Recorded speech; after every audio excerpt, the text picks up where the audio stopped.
Yep, that's right. We're actually getting some new spoilers for the One Punch Man manga. And those of you who have been following this channel for a while probably remember last year we used to get these all the time. And that's because Murata used to live stream himself illustrating these chapters. But unfortunately, he doesn't do that anymore. It's been quite a while since he's actually done one of those.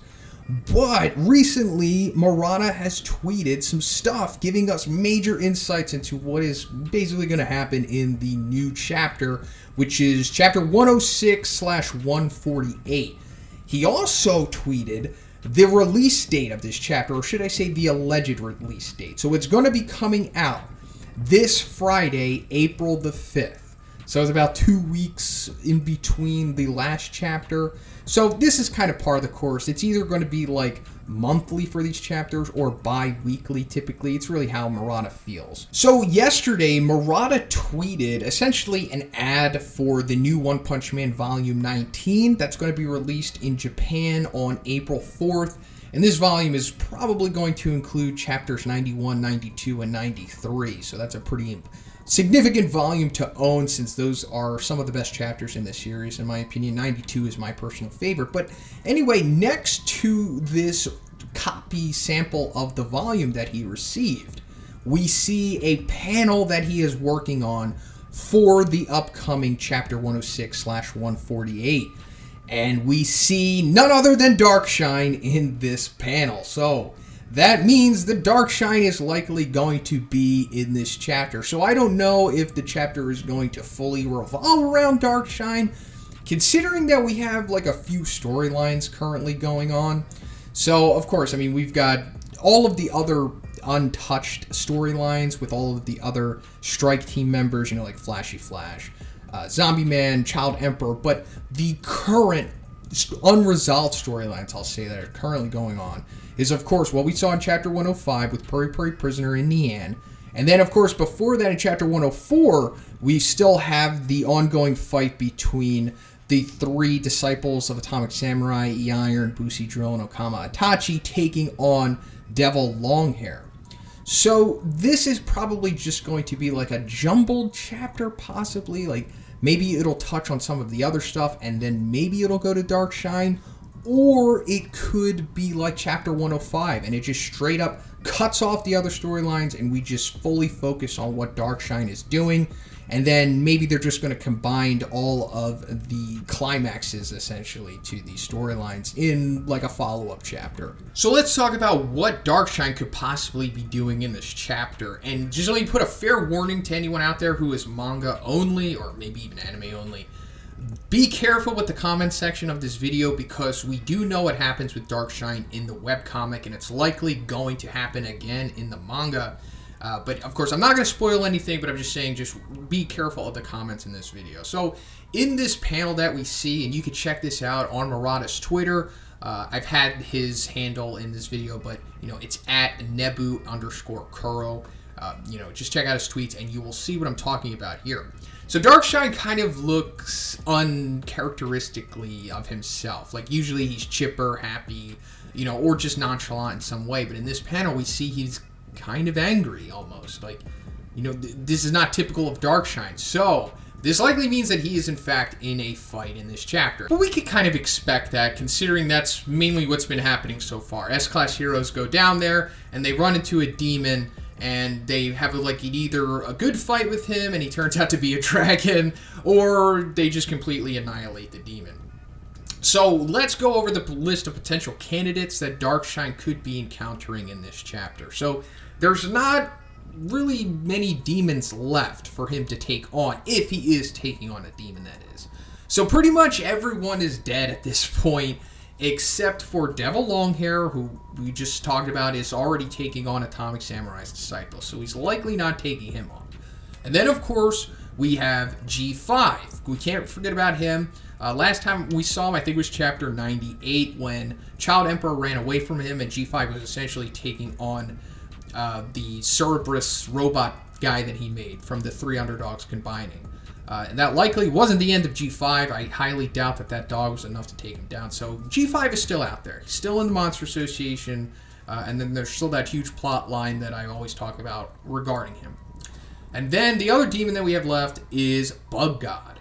And Bug God really hasn't been touched on too much lately. We haven't really seen him since, I think, chapter 90? Possibly? I could be wrong, but anyway, Bug God's down there, and he seems to be one of the more powerful demons. His fight against Garo in chapter 88 was pretty significant. He really showed that he was rather powerful in that fight. He was tanking Garo's shots, and, he dished out some damage to him as well. And that's pretty good for a demon, considering how pre-woke Garo has dealt with demons up until that point. So, if he's not even running into a demon, then it's likely that he's going to run into an executive, because all the executives are still down there, and it seems like they're fair game at this point, since Puri Puri Prisoner just straight up ran into Nian in chapter 105. So it's very possible that Darkshine is running into an executive here, because, based off of what we saw in chapter 94, it was established that Darkshine is a friggin' crazy powerful dude. He's just touching monsters, and they're exploding, running, and they're exploding. Picking up train cars like they're baseball bats. He's scary powerful for a hero. So it's possible that he just skips over the demons and just goes straight to executive. So the executives that he could run into, of course, Black S, we've got Fiora Ugly, we've got Homeless Emperor, we've got Gums, and then we can't forget about Overgrown Rover, who is still down there. But the other executives I mentioned, we don't know much about yet. We just get their names. And then of course we can't forget about the Evil Natural Water, that guy in that water with the fish and the eyeballs and the tank. We've only seen one panel of him, but maybe he shows up, maybe he doesn't. But other than them, we have Giro, of course, and Orochi. So is Darkshine running into them? I certainly hope not, because I don't think he'd have a good time taking on Orochi. So another possibility is that Darkshine shows up to help Puri Puri Prisoner take on Nian.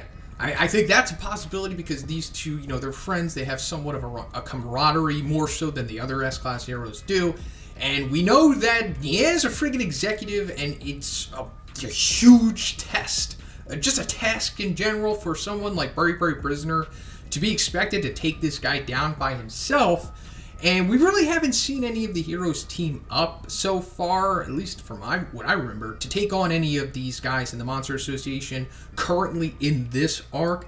So that would be kind of cool, if Darkshine and Puri Puri team up to take on Nian, and maybe they defeat him, maybe they don't. So another thing that could happen is Darkshine runs into Hellfire and Gale, because we have to remember that they're back now, and they're down there somewhere. Last time we saw them, they ran into Saitama. So it's possible that they run into Darkshine, and he just schools the both of them. Because, yes, I do think that he could solo both of them, just like how Flashy Flash did. Of course, not in the same manner, but I do think Darkshine is strong enough to solo two dragons.